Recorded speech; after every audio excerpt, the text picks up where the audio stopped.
Usually when we learn a new language, we start in a very, very quiet place. Right, like a peaceful classroom. Exactly. Yeah. Or sitting at your kitchen table. You look at a book, you write words down on paper, and in that environment, English feels very safe.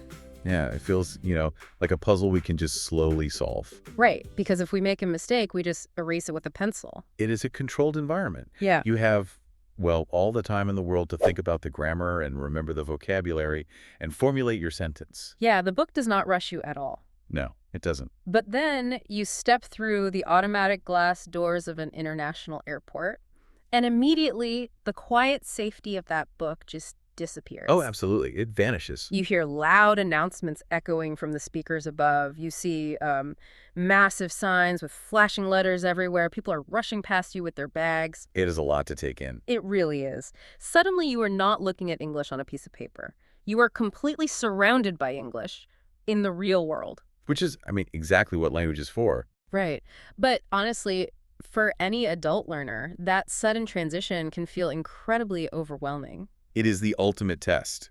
It moves from theory to practice. Yeah. You can no longer just look at a word. You have to use it to navigate your actual life. You have to speak to real people. Yes.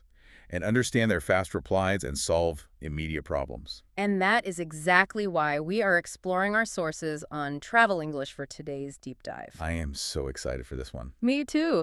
The core theme across all our materials today is this: traveling is one of the absolute best ways to practice English in real life. Because you cannot hide behind your notebook. No, you can't. You are forced to communicate in a variety of essential settings like airports, hotels, and restaurants. When you think about it, travel naturally creates situations where you have a clear, immediate need. Right, like if you were hungry. Exactly. If you are hungry, you must use English to order food. If you are exhausted after a long flight, you must use English to secure your place to sleep. The brain learns so much faster when the language is tied to a real physical need. It really does. Yeah.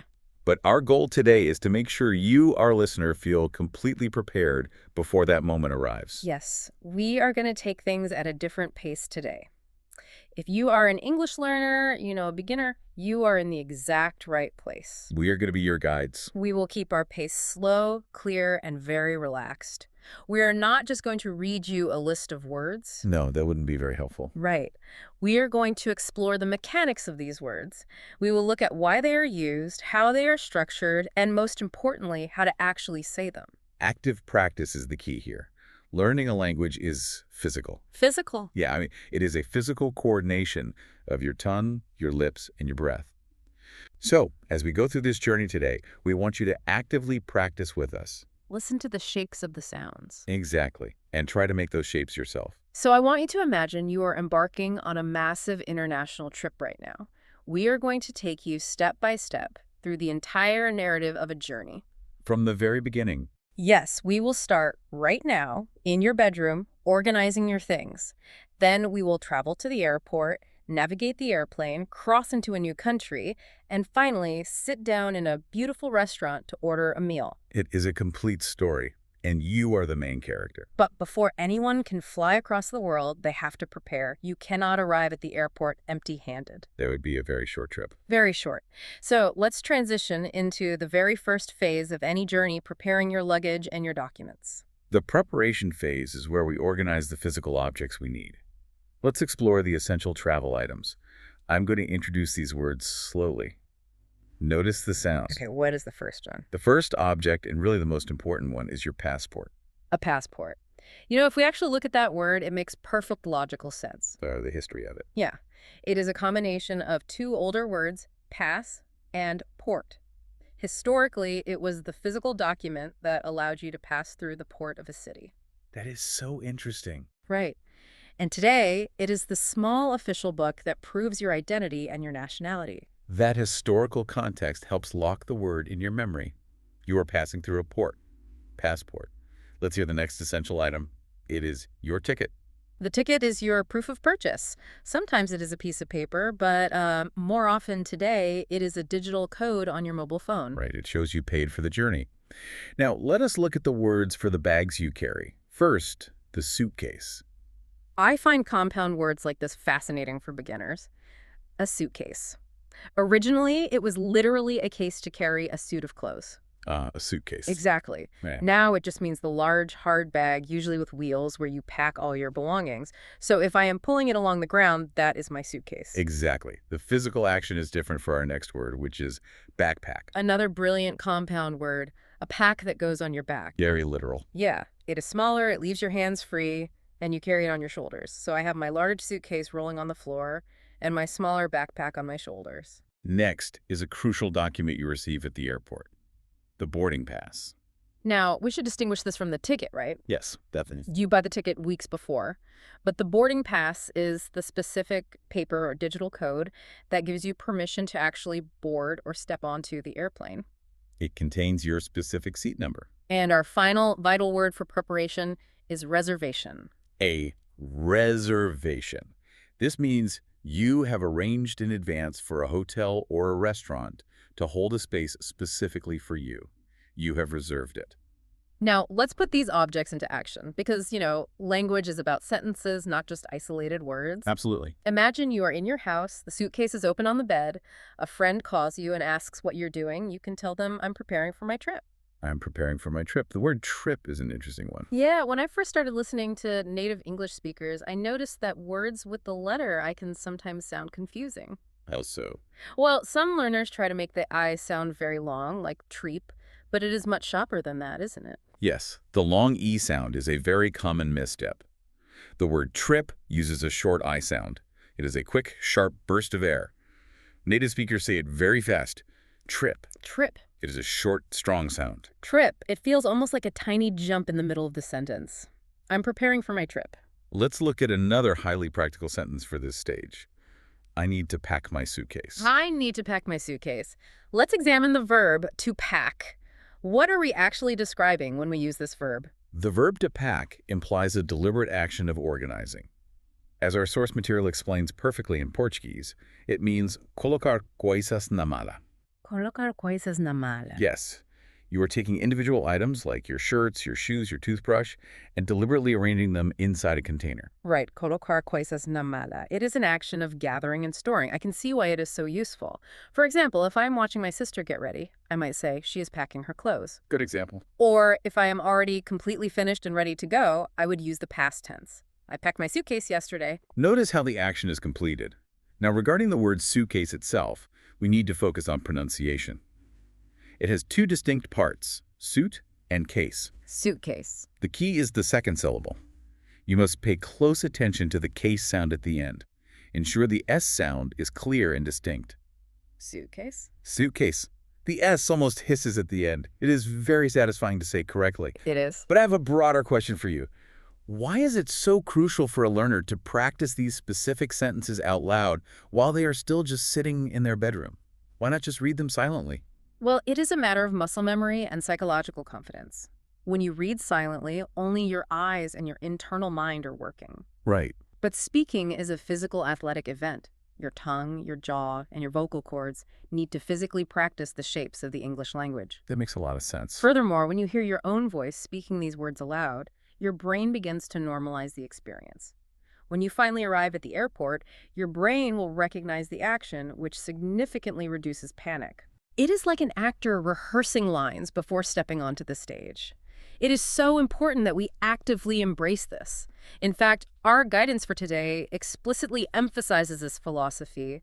Incentive o aluno a repetir frases de viajem en voz alta. Yes, incentive o aluno a repetir frases de viajem en voz alta. We want to encourage you, the listener, to repeat these travel phrases out loud. Don't just listen to us. Speak with us. Try it right now in whatever room you are in. Say, I need to pack my suitcase. Feel the physical movement of the words, I need to pack my suitcase. Okay, the suitcase is packed. We have the passport.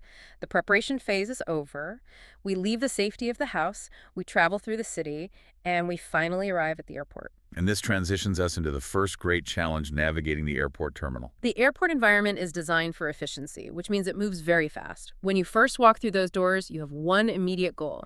You must find the check-in counter. The check-in counter. Let's paint the picture. It is usually a long desk where representatives from your specific airline are standing in front of computers. It is called a counter because it is a long, flat surface where transactions take place. But in a massive building, finding this specific desk can be difficult. So we need to ask for directions. Right. The question you need here is a universal tool. Where is the check-in counter? Where is? That is the master key phrase for navigating any location. Exactly. Where is simply asks for physical location. You can attach almost any noun to it. Where's the taxi? Where's the bathroom? But here we ask, where's the check-in counter? So I ask a security guard. They point me in the right direction. I walk up to the airline representative behind the counter. They greet me.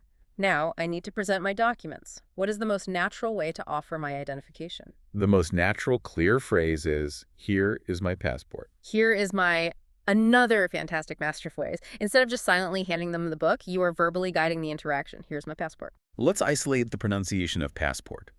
It is a two-syllable word, but the energy is not distributed equally. The stress, the power of your voice, must land firmly on the first part. Passport. I see. So it is not passport, it's passport. Yes, the pass part must sound strong and clear. Here's my passport. Excellent. The airline worker takes my suitcase to put onto the airplane. They hand me my boarding pass. Now I must proceed to the next zone. And this is arguably the most stressful part of the entire airport experience, security. Oh yes, security is mandatory for safety, but it involves many instructions and specific vocabulary. Let's walk through the sequence of terms you will encounter here. Listen to the structure of the words. Security. Security. This refers to the entire checkpoint area staffed by officers designed to ensure nothing dangerous goes on the airplane. Scanner. Scanner. This is the machine. You place your backpack onto a moving belt, and it goes into the scanner, which uses X-rays to see inside. You also physically step into a body scanner. Gate. Once you pass security, you look for your gate. This is the designated door and waiting area where you will eventually board your specific airplane. Flight. Flight. This is the actual scheduled journey through the air. Boarding. Boarding. This is the active process of passengers moving from the gate onto the airplane. So you find your gate, you sit down to wait for boarding, but then you look up at the digital information screen and the time of your departure has changed. Oh no. You face a very common travel obstacle. The dreaded delay. If I need to call my family and explain why I'm going to be late, what is the exact phrase I should use? You would say, my flight is delayed. My flight is delayed. The word delayed simply means it is happening later than planned. But I want to pause here and address something that terrifies many beginners. Let's look at the spelling of the word flight. It is notoriously confusing. It truly is. If an adult learner looks at flight written on a departure screen, they see the letters F-L-I-G-H-T. There is a G and an H sitting right in the middle of the word. Yes, there is. A logical person might try to pronounce every letter and say something like flag hit. How do we explain this trap? Well, it is a trap of history. English spelling often reflects how words were pronounced hundreds of years ago. Oh, really? Yes. Centuries ago, that Winnachie might have been a harsh guttural sound in the back of the throat, but languages evolve. Today, the rule for modern English is simple. The GA in flight is completely silent. A silent ghost in the middle of the word. Precisely. It makes absolutely no sound. You must ignore the G and the H entirely. You pronounce it exactly as if it were spelled F-L-Y-T, flight. Flight. It is a single smooth syllable. It must definitely not be pronounced flag hit. Let's take a moment for the listener to safely practice this pronunciation at home. Ignore the spelling in your mind and just focus on the sound. Say Whoa, flight. my flight is delayed. You know, once you know the secret of the silent letters, it feels much less intimidating. Eventually, the delay ends. Yeah. The staff announces that boarding has begun. You scan your boarding pass, walk down the tunnel, and step through the door of the airplane. We have transitioned from the airport to being up in the air. You find your specific seat number, you place your backpack in the compartment above your head, you sit down in your chair, the doors close. Before the airplane can move, the flight attendants must establish safety protocols. Safety is highly regulated, so the instructions are standard all over the world. The most common instruction you will hear over the airplane speaker system is, please fasten your seatbelt. Let's break that down. Fasten. It is an elegant verb. It doesn't just mean to close. It means to secure tightly, to connect two sides so they hold firm. You fasten a lock. You fasten a seatbelt. And let's analyze seatbelt. It is another compound word constructed for total clarity. It is the belt for your seat. Seatbelt. When pronouncing seatbelt, native speakers treat it as two distinct, equally important parts. They do not rush the first part. It is seatbelt. Please fasten your seatbelt. I notice how clear and physical that sounds. So, we fasten the belt. The airplane accelerates and takes off into the sky. After the seatbelt sign turns off, the flight attendants begin their in-flight service. They walk down the narrow aisle with a cart of refreshments. This is a moment where you will interact directly with the staff. They will lean over and ask you a specific question to offer you a refreshment. I will play the role of the flight attendant. I look at you and say, "Would you like something to drink?" Would you like something to drink? This is a brilliant phrase to dissect. Why do they use "would you like" instead of just saying "do you want"? Do you want something to drink? Has the exact same basic meaning, right? It has the same basic meaning, yes, but a completely different social register. Do you want is very direct. In English-speaking cultures, being too direct with strangers can sometimes sound rude or demanding. I see. Would you like uses a modal verb to soften the offer. It adds a layer of formal politeness and respect. That is a crucial cultural nuance. Would you like is the language of hospitality. Exactly. And the broader context here is immense. This exact phrase is not confined to the airplane. If you understand this structure, you unlock thousands of interactions. How so? Where else will we hear this? You will hear it in restaurants when the waiter arrives. You will hear it in hotel lobbies. If you are invited to an English-speaking colleague's home, the very first thing they will say when you walk through their front door is, "Would you like something to drink?" Wow. This makes it one of the highest value sentences you can possibly memorize. It is a cornerstone of English hospitality. That is fascinating. It is a universal social script. Knowing this means you won't be caught off guard whether you are at 30,000 feet in the air or sitting in someone's living room. Let's practice the rhythm of this hospitable question. Would you like something to drink? You can respond politely by saying, "Yes, water, please." So we have our water. We watch a movie on the seatback screen. Hours pass. Finally, the airplane descends. You hear the mechanical sounds of the wheels deploying, and the plane touches down on the runway. You have landed. Welcome to a new country. Landing is exhilarating, but before you can truly enter the country and breathe the city air, there is a legal border to cross. You must pass through immigration control. This is a massive thematic transition in our journey. Immigration control can be psychologically intense. You are tired. You are standing in a long, quiet line. You step up to a glass booth. Yes, and the immigration officer is usually in a formal uniform. Right. They are not there to be your friend. They are there to protect the border. They don't smile much. It is incredibly common for learners to feel a spike in anxiety here. My mind always goes blank. It is entirely natural to feel nervous. The power dynamic is intimidating. However, knowing the structure of the English they will use gives you power back. The officers have a specific protocol. They ask the same questions hundreds of times a day. If you anticipate the question, the anxiety dissolves. So what is the grand standard question the officer will ask when they look at my passport? They will look at you and ask, in a formal tone, "What is the purpose of your visit?" What is the purpose of your visit? That word purpose sounds very official. They don't usually say, "Why are you here?" because purpose is the formal legal vocabulary. Exactly. Let's provide total clarity using our source text so our listeners know exactly what concept they are dealing with. In Portuguese, this question translates to, "Qual é o propósito da sua visita?" Qual é o propósito da sua visita? The officer wants to know your reason for entering the country. Your goal is to provide a simple, factual answer. Do not overcomplicate it. You introduce your answer with the frame, "I'm here for." I'm here for. Okay, let's go through the three most standard accepted answers. If I am visiting to see museums and take photographs, what do I say? You say, "I'm here for tourism." I'm here for tourism.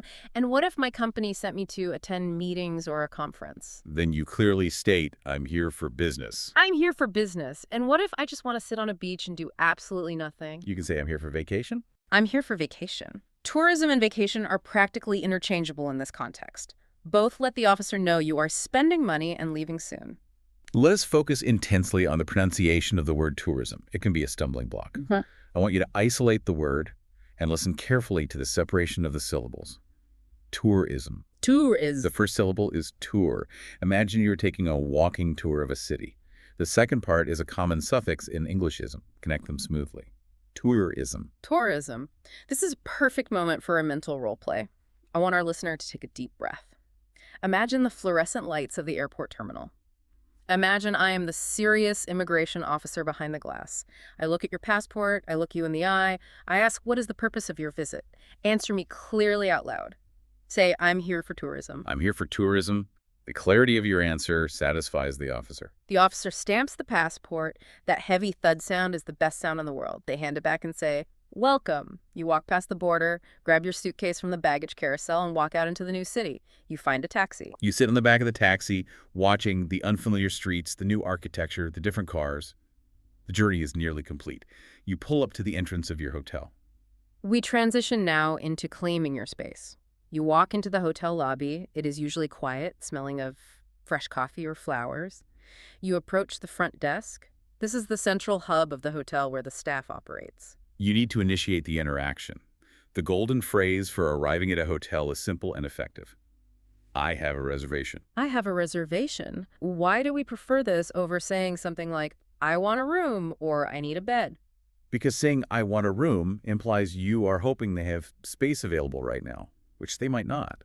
Saying I have a reservation establishes that a transaction has already occurred. You are expected Ah, that makes sense. to provide the exact Portuguese meaning from our text, Eu tenho uma reserva. Eu tenho uma reserva. It commands a polite respect. You are already in their system. The front desk worker types on their keyboard, smiles, and hands you an electronic keycard. They will then tell you where you need to go. Let's introduce the sentence you might hear, or might need to say if someone asks where you are staying. My room is on the 3rd floor. My room is on the 3rd floor. This sentence contains a tremendous opportunity to address a major pronunciation challenge. Yes, the word third. We have to confront the dreaded TH sound. The TH sound, especially the beginning of a word like third, THIRD, is famously difficult for learners whose native language does not utilize this specific sound. I know exactly what happens. Because the sound feels unfamiliar, learners try to substitute it with a sound they do know. They see the T and want to make a hard T sound, so instead of third, they end up saying turd. Yes, the substitution to a hard turd is very common, but it sounds jarring to native speakers. Native English speakers use a very soft, airy sound for the TH. Can you break down the physical mechanics of this? Give us precise physical instructions on what our mouths should be doing. Absolutely. This is pure mechanics. Open your mouth slightly. Now take the very tip of your tongue and place it lightly between your top front teeth and your bottom front teeth. Okay, my tongue is resting between my teeth. Do not bite down hard, just a gentle touch. Now blow air softly out of your mouth over the top of your tongue. The air should slide smoothly. While pushing the air, vibrate your vocal cords to say the word, third. Third, it almost tickles the tongue. The air is sliding out. Exactly. It's a continuous slide of air, not a harsh stop. Third, let's try the complete sentence slowly. Focus on that sliding air. My room is on the 3rd floor. My room is on the 3rd floor. The physical instruction really demystifies the sound. It just takes muscle practice. So we take the elevator, we go up to floor number 3, we walk down the carpeted hallway, swipe the key card, and open the door to our private room. Entering the hotel room introduces a specific set of vocabulary. These are the physical objects you interact with in your private space. Let's examine these nouns slowly. Okay. The dominant piece of furniture in the middle of the room. Bed. Bed. The noun representing where you will sleep. Notice the short E sound. Bed. You walk into the bathroom. Folded neatly on a shelf, you find the items to dry yourself. Towels. Cowls. The plural S indicates there's more than one. You walk across the room and pull back the curtains to look at the city's skyline. Window. Window. The glass portal to the outside world. In the bathroom, there is a space to wash away the travel fatigue. Shower. Shower. Pay attention to the sh sound. It is a continuous rush of air, like water falling. Shower. It might be a very hot climate outside, so you find the remote control to cool the room. Air conditioner. Air conditioner, a descriptive compound term. A machine that conditions the air. And finally, a screen on the wall for entertainment or local news. Television. Television. Notice the soft sa sound in the middle. Television. So you take in the clean towels, the cool air conditioner, the large bed, you drop your suitcase, you sit on the edge of the bed feeling completely relieved, and you declare the hotel room is comfortable. The hotel room is comfortable. It is the ultimate goal of the traveler. But I need to stop and point out something intimidating. When I look at the spelling of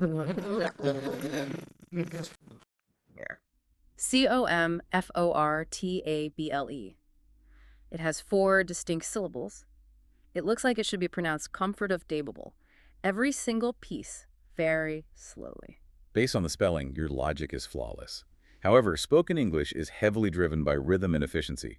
Native speakers rarely enunciate every single written syllable of long words. So what exactly happens to this word in natural conversation? It goes through a process called elision. Native speakers squish the middle of the word together. They delete sounds to make the word shorter and faster to say. Instead of comfortable, they compress it to 3 syllables. Comfortable. Comfortable. They completely delete the ORT apart and just smash it into ter. Comfortable. Yes. They prioritize the rhythm over the spelling. Comfortable. Knowing this secret makes listening much easier because you stop expecting to hear 4 syllables. Try saying the compressed version out loud. Comfortable. The hotel room is comfortable? It sounds so incredibly natural when you squish it like that. It flows. Okay, so we rest. We take a refreshing shower. We put on fresh clothes. Now the fatigue is gone, replaced by excitement. It is time to leave the hotel and transition into the final phase, exploring the city and dining. This is the reward for all your travel efforts. You step outside, and the city is waiting for you. You are officially a tourist. Let's look at the vocabulary of the city landscape. Where do travelers go? Restaurants. Restaurants. Establishments dedicated to preparing and serving food. Museums. Museums. Institutions that preserve history, art, and science. Parks. Parks. Public green spaces for recreation and nature. Stores. Stores. Commercial spaces where you purchase goods, clothes, or souvenirs. Tourist attractions. Tourist attractions. The famous landmarks, like a specific bridge, a tower, an ancient ruin that draw visitors from all over the world. Let's tie this to an action. If you take a photo by a famous monument and post it online, or text your family, you can use this brilliant continuous sentence, I'm exploring the city. I'm exploring the city. The verb to explore is vital here. What is the nuance of explore? It feels different than just saying, I am walking. It is entirely different. As our source explains in Portuguese, explorar ou conhecer lugares. To explore implies curiosity and discovery. You are not just walking from point A to point B, you are actively engaging with your surroundings, seeking out the unknown and experiencing the environment. Explorar ou conhecer lugares. It is an adventure. If we went to a beautiful coastline yesterday, we would say, we explored the beach. We didn't just stand there. We looked at the rocks. We walked on the sand. Or, if we went to a historical district, they explored the old town. Exactly. Exploring implies active discovery. And inevitably, after hours of walking through parks and exploring museums, a biological necessity arises. You become extremely hungry. Which brings us to the restaurant setting. Dining out in a foreign country is a wonderful cultural experience, but it requires highly specific, highly polite English. Politeness is the currency of good service. You walk into a restaurant, and the host seats you at a table. But there is nothing on the table yet. You need to know what food they offer. You need to initiate a request to the waiter. The phrase we teach for this is, could I see the menu, please? Could I see the menu, please? The menu being the physical list of food options and prices. But let's look at the grammar of politeness here. Why use could I? We use the modal verb could to soften the request. If you say, give me the menu, it sounds like a harsh command. Even, can I see the menu, is a bit direct. Could I frames a request as a gentle possibility. It is universally recognized as the polite standard in service interactions. Could I see the menu, please? It immediately establishes a respectful dynamic. So the waiter hands you the menu, you read through the options, you see a local fish dish you want to try. The waiter returns and asks if you are ready. You introduce your decision with this phrase, I would like to order. I would like to order. The verb to order means you are officially instructing the restaurant to prepare your specific choice. I would like to order. It is very clear. But earlier, with the word comfortable, you taught us a secret about how native speakers squish words together to create rhythm. Does that happen here as well? It absolutely does. In casual, fluid native speech, the phrase I would like is almost always shortened. Native speakers use a contraction. They combine I and would. How would they squish those together? They drop most of the word would and just attach the D sound to the pronoun I. It becomes I'd like. I, apostrophe D, I'd like. I'd like. Wow, that entirely changes the rhythm. Instead of 3 separate beats I would like, it becomes a smooth, bouncing rhythm I'd like to order. Yes, I'd like to order. This contraction is the heartbeat of natural spoken English. It is not just about speaking fast, it is about speaking with the correct melodic rhythm. You can use it universally. I'd like to order the fish. I'd like a coffee. I'd like the check, please. Let's have the listener physically practice this rhythm shift. First, let's say the formal, uncontracted version. I would like to order. Now let's practice the natural contracted rhythm. I'd like to order. I'd like to order. That is a massive upgrade to sounding natural. So, you use your polite English. You order the food. The waiter brings you a beautiful meal. You sit at your table eating and you look around the restaurant. You hear the chatter of other tables. You hear the waiters calling out orders. You are surrounded by the language. This specific moment in the restaurant is exactly why we say traveling is the ultimate practice. We need to look at the big picture here. Traveling naturally and organically improves your listening skills in ways a classroom never can. How does that happen? Because when I am eating my meal, I am not studying grammar rules. I am not looking at a textbook. You aren't studying, but your brain is aggressively absorbing data, contextual data. In a classroom, you hear one teacher with one accent speaking at a controlled speed. In that restaurant, you hear dozens of real accents. You hear people speaking loudly, softly, quickly. You hear the natural rise and fall of emotion in their voices. Your brain is learning to process English in its wild, natural state. It is an immersive, invisible school. You are acquiring the language simply by existing inside of it. Which leads us perfectly to the final golden phrase from our source material. This sentence encapsulates everything we have discussed today. Listen to the meaning behind these words. Traveling helps us learn new things. Traveling helps us learn new things. It is a profound truth. You learn about new foods, new cultures, new street layouts, and fundamentally, you learn new ways to communicate. This sentence is also the perfect vehicle for our final rhythm exercise. Yes, let's apply our teaching philosophy here. Our guide gives us a very specific instruction for this part. Practique frases completas para melhorar o ritmo da fala. Practique frases completas para melhorar o ritmo da fala. This means practice complete sentences to improve the rhythm of your speech. Do not just memorize isolated vocabulary words. A word alone has no rhythm. A full sentence creates a melody. Let's build that melody. We will read it slowly first, separating the concepts. Follow along. Traveling helps us learn new things. Now let's connect the words slightly more. Traveling helps us learn new things.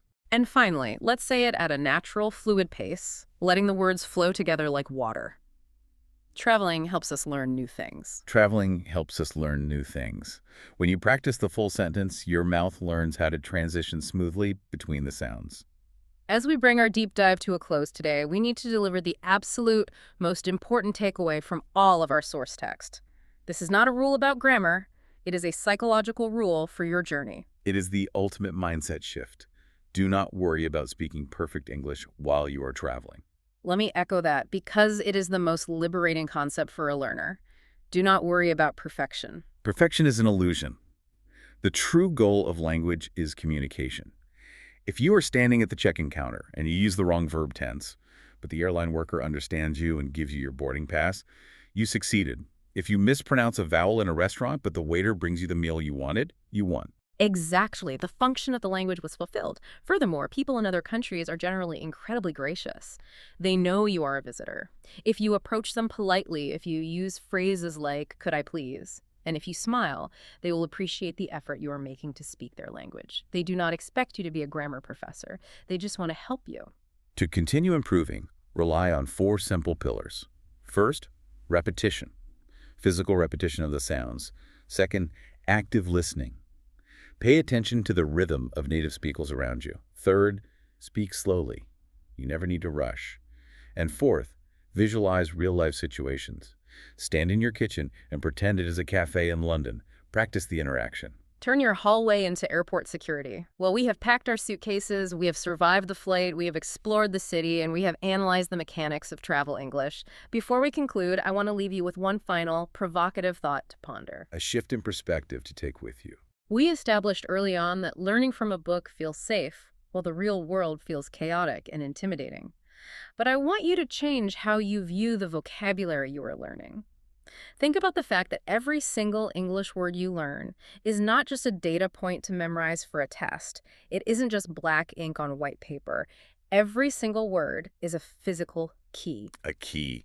That is a powerful metaphor. Yes, and every key unlocks a literal physical door in a new country. The word passport is the key that unlocks the heavy door to the airplane. The phrase, "I have a reservation," is the key that unlocks the door to a safe, comfortable room where you can sleep. The contraction, "I'd like to order," is the key that unlocks the door to experiencing the culinary history of a new culture. You are not just studying, you are collecting keys to the world. Exactly. You are building a massive ring of keys. So look at the vocabulary you gathered today. Feel the weight of those keys in your hand. The only question left is, which door are you going to unlock next? Keep practicing those full sentences. Keep exploring. Thank you for taking this journey with us. Keep using your voice, keep practicing out loud in your living room, and have a beautiful, confident trip out there in the real world. Goodbye.